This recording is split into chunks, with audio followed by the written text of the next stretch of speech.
మధ్యలో జేపీ గారు 69వ కీర్తన 11-15 వరకు జేపీ గారు. మన రక్షకుడైన యేసు క్రీస్తు వారి పేరిట శుభాభివందనాలు తెలియపరుస్తూ ఉన్నాను. మరి నాతోటి పనివారు అలాగే ఈ జూన్ కాల్లో ఉన్నటువంటి ప్రియ సంఘ బిడ్డలందరికీ ప్రభు అయిన యేసు క్రీస్తు వారి పేరిట మరొకసారి శుభాభివందనాలు మరి నేను తెలియపరుస్తూ ఉన్నాను. దేవుడు మరొకమారు ఈ ఉదయకాల సమయంలో ఆయన కృపను ఆయన కనికరమని ఇచ్చి మరి మనల్ని మరొకమారు ప్రభువును స్తుతించగలిగినటువంటి కృపను భాగ్యమును దేవుడు మనకి ఇచ్చినందుకు ఆయనకి ఏమి ఇచ్చి ఆయన రుణాన్ని మనం తీర్చలేము. ఒక మాట మనం చదువుకుందాము. యోహాను శుభవార్త 4వ అధ్యాయము 29వ వచనాన్ని ఒకసారి చదువుదామండి. యోహాను శుభవార్త 4వ అధ్యాయము 29వ వచనాన్ని చదువుదాం. మీరు వచ్చి నేను చేసినవన్నీ నాతో చెప్పిన మనుషుణ్ణి చూడుడి. చాలు, చిన్న ప్రార్థన చేద్దామని. పరిశుద్ధుడు, వందనాలు, స్తోత్రాలు. ఉదయకాల సమయంలో నేను శ్రేష్టమైనటువంటి మాటలు నేర్చుకుంటుండగా మా తలంపులకు ఉద్దేశాలు ఎరిగినటువంటి దేవుడిగా ఉన్నారు. కనుకరించండి, కాపాడండి. నీ మాట ద్వారా బలపరచండి. మీరే తల్లిగా తండ్రిగా ఆదరణకర్తగా ఉండి ఆదరించి నీ మహదైశ్వర్యంలో మమ్మల్ని అందరినీ కూడా నాయన కట్టమని స్థిరపరచుకుని ప్రార్థిస్తూ ఉన్నాం. దీవించి బలపరిచి ఆశీర్వదించమని యేసయ్య నామం పేరిట బ్రతుకులాడుకుంటున్నాము తండ్రి. ఆమేన్. మంచిదండి. ఈ సందర్భం మరొకసారి మనం చదువుదాము. ఏంటి అంటే, మీరు వచ్చి నేను చేసినవన్నీ నాతో చెప్పిన మనుషుల్ని చూడండి అని బైబిల్ సెలవిస్తా ఉంది.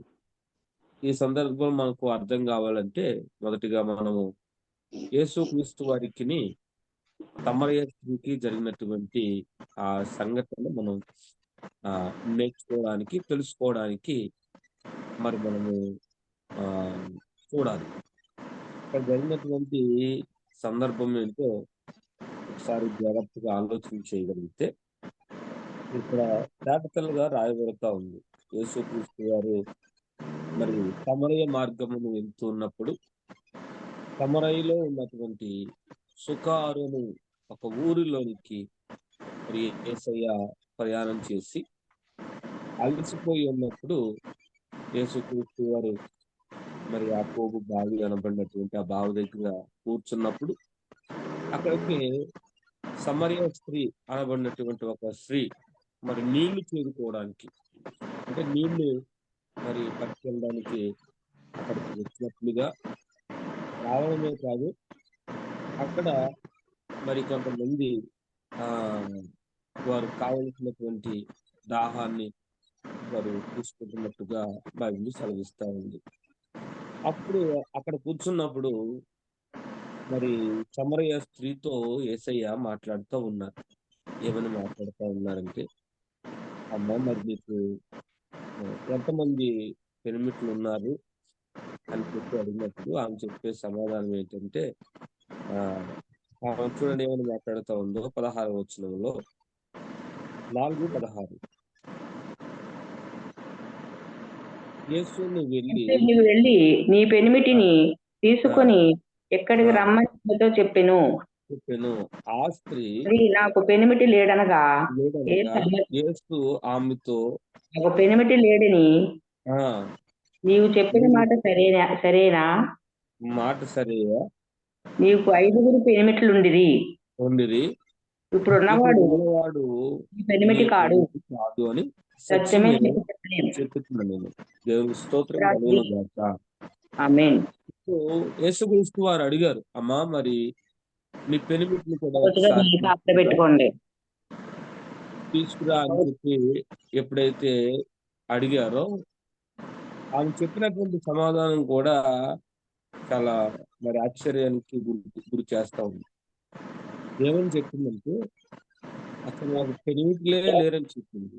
అవును, నువ్వు చెప్పేది వాస్తవమే, కానీ ఇప్పుడు ఉన్నవారు కూడా నీ వాడు కాదు అని చెప్పి యేసయ్య అక్కడ సత్యాన్ని బోధించారని చెప్పి వాక్యం సెలవిస్తా ఉంది.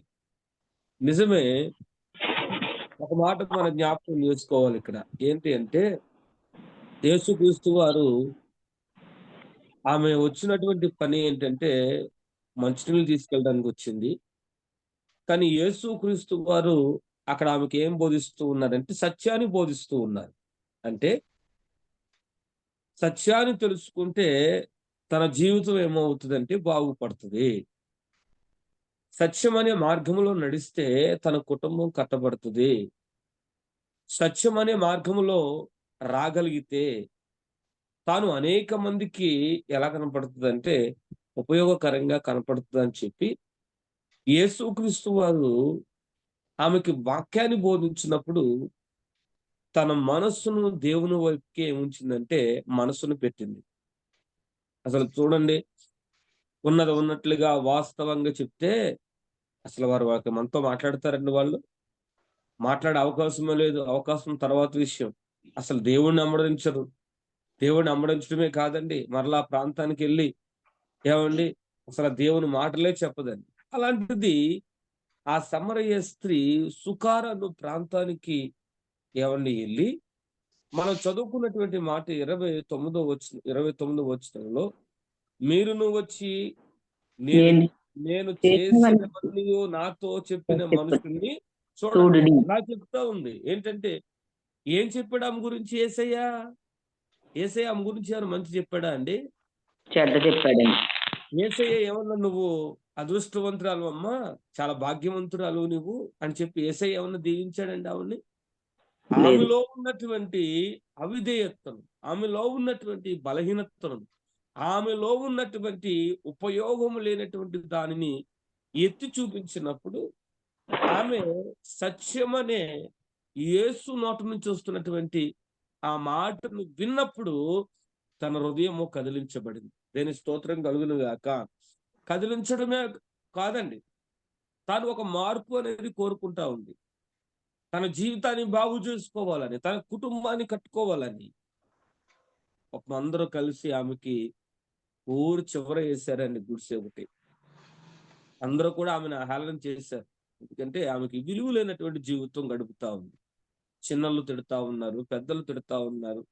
ఆ చుట్టుపక్కల వారందరూ కూడా ఆమె ఇక్కడ ఉండటం వీలు లేదని చెప్పి ఆమెకి ఊరు వెలుపల అనగా ఊరు బయట ఏం చేశారంటే కొద్ది పాక ఏసి ఆమె అక్కడ నివాసం చేస్తా ఉంది.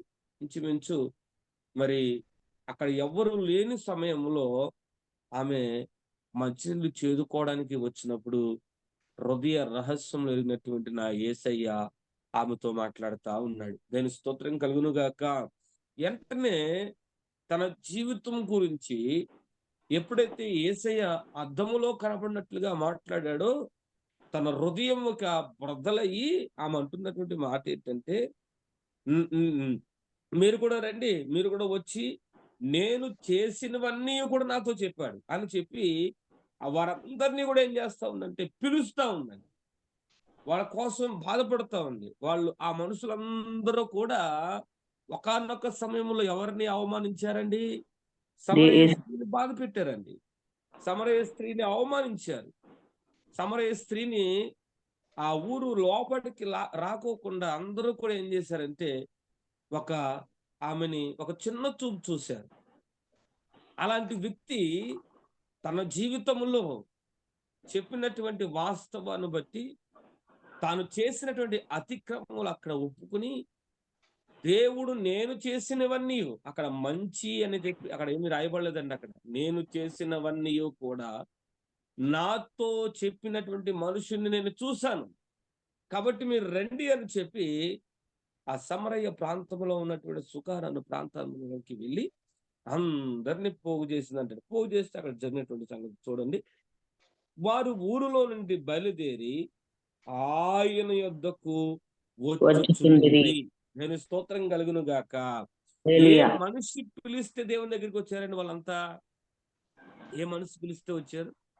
చెడు మనిషి. ఒకానొక సమయంలో విలువ లేనటువంటి వ్యక్తి, ఒకానొక సమయంలో మనుషులు ప్రేమింపబడినటువంటి వ్యక్తి, ఒకానొక సమయంలో ఎవ్వరు కూడా మాట్లాడనటువంటి వ్యక్తి, ఒకానొక సమయంలో ఎవరు కూడా హక్కున చేర్చుకోలేనటువంటి వ్యక్తి పిలిస్తే, ఇప్పుడు అందరూ కూడా ఏం చేస్తా ఉన్నారు?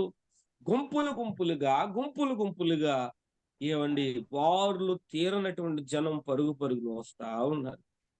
ఒక మాట జ్ఞాపకం చేసుకోండి. ఈరోజు వాక్యం ఉంటున్నటువంటి ప్రభునందు దేవుని బిడ్డలారా, దేవుని యొక్క స్వార్థను ప్రకటించడానికి అందరికీ కూడా దేవుడు ఏమి ఇచ్చాడంటే భారము బాధ్యత కలిగి ఉన్నాం మనం. ఎందుకంటే ఆల్రెడీ మన మీదకి దుర్దినాలు రాబోతూ ఉన్నాయి.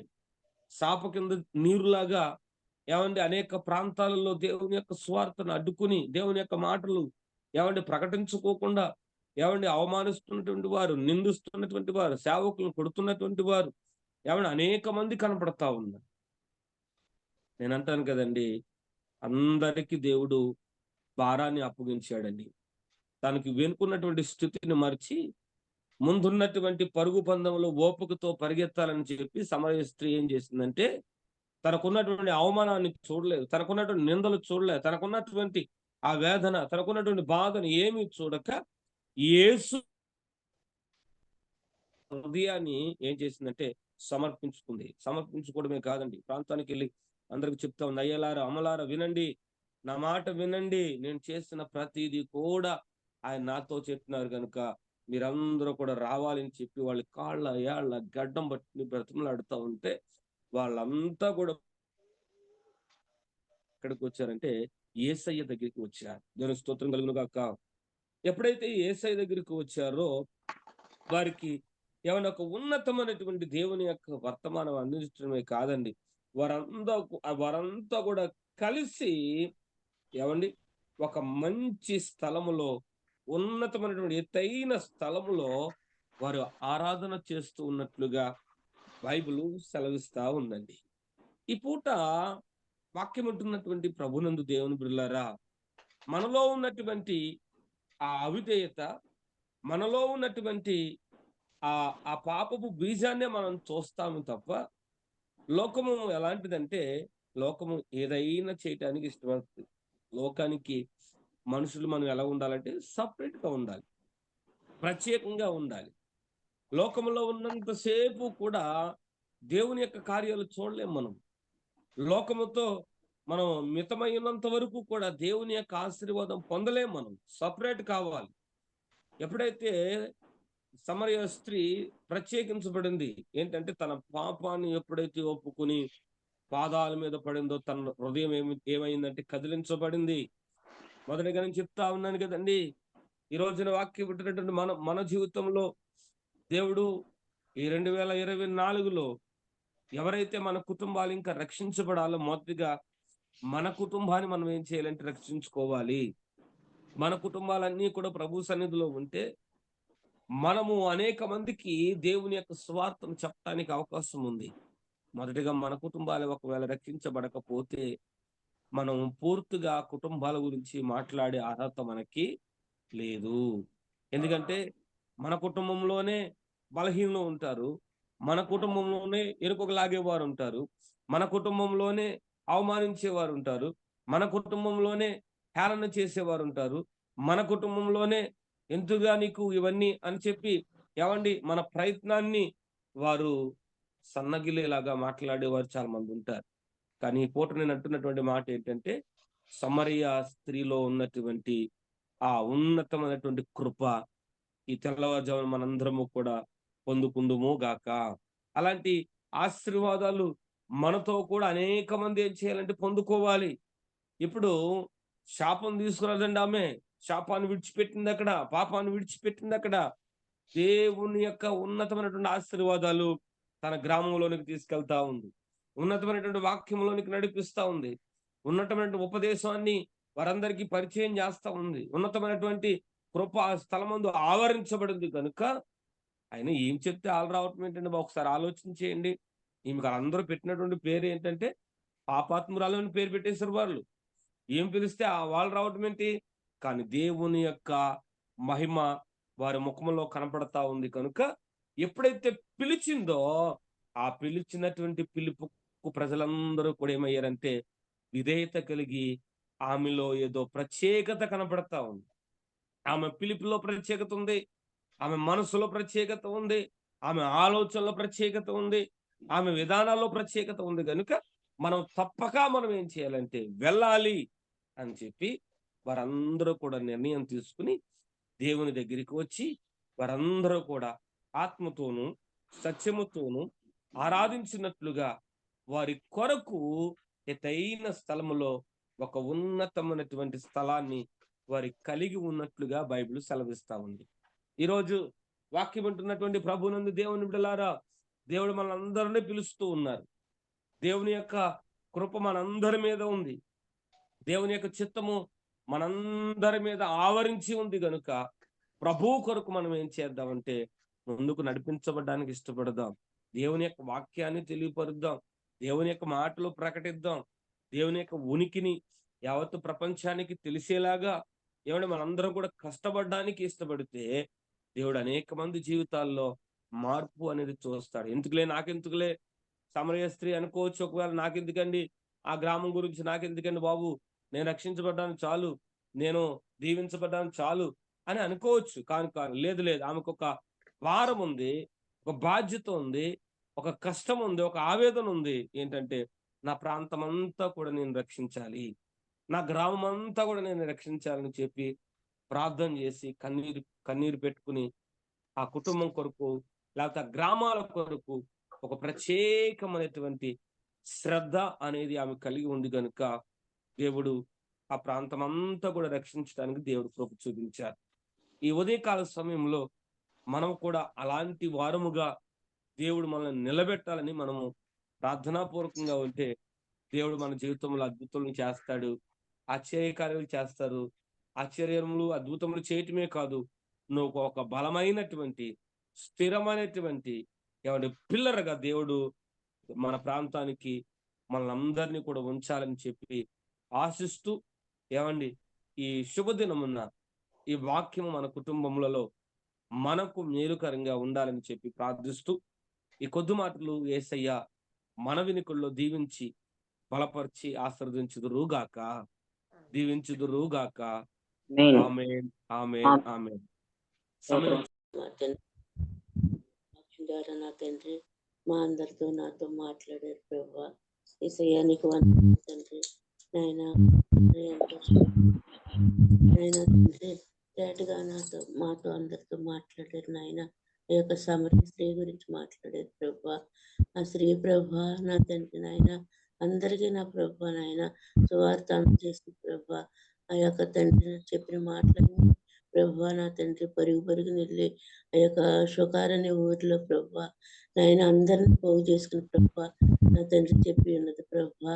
నీకు వందనాలు తండ్రి. అలాగనే ప్రభువా మేము కూడా నా తండ్రి నాయన ప్రభు అనేక మందికి చెప్పుటకు నా తండ్రి మీరు దీవించమని ఆశీర్వదించమని తండ్రి వేడుకుంటున్నాను తండ్రి.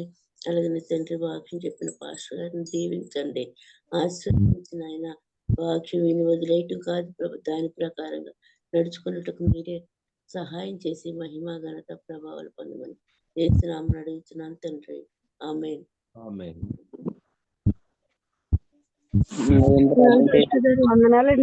విధంగా కొడుకుని నిన్ను ఆరాధించే భాగ్యమును, స్తుతించే భాగ్యమును మాకు మీరు ఇచ్చి ఉన్నారు.